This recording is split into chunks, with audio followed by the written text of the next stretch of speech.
the biggest thing that I tell for those addendums, it's not what, and it's more so with duplexes and triplexes and all these other things.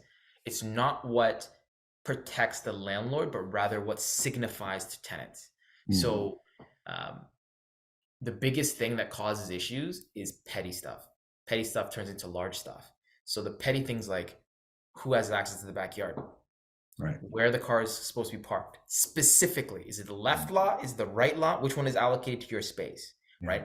What are the common elements exactly? Like, where are they? What are you able to keep in the common elements? So that's your hallway, your front foyer. One person takes out a chair, puts it out there. The other party gets pissed. Says, why is your chair there? And this is, this actually happened where one tenant had a Muskoka chair, put it at the front. The other tenant got upset because he was smoking out in the front. Didn't like that. That escalated. Then it caused a division between the two tenants, which caused one tenant to refuse to pay rent because the landlord wasn't dealing with this issue with this other guy, and they just didn't like each other. Yeah. Small things turn into really large ones. So having that defined space where you can go back to the lease and say, okay, none of you are supposed to have that Muskoka chair out there. You got 24 hours to remove it, otherwise it's going into the trash. Yeah. Both of you are adults. You go that way, you go this way. None of my business, but you guys can deal with this type of stuff on your own. So having those clear, defined things is really important. Yeah, you touch on two really good points, right? And this is a really not straight related to paralegal, but just in terms of duplexing or multifamily in general.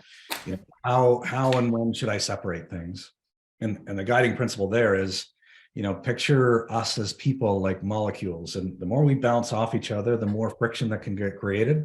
So the more, if time and money weren't a factor, the more separation, the better, right? The less friction, the less bouncing off each other, the less chance of things going sideways and causing trouble.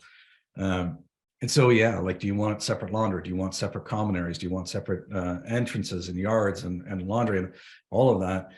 The more, the better, but you got to marry that against cost, right? But then the other one you touch on is communication. Whatever you land on for your splits, again, yard, laundry, parking, whatever those, those water, heat, hydro, all of those are up for debate in terms of separation. Wherever you land, just make sure you communicate well.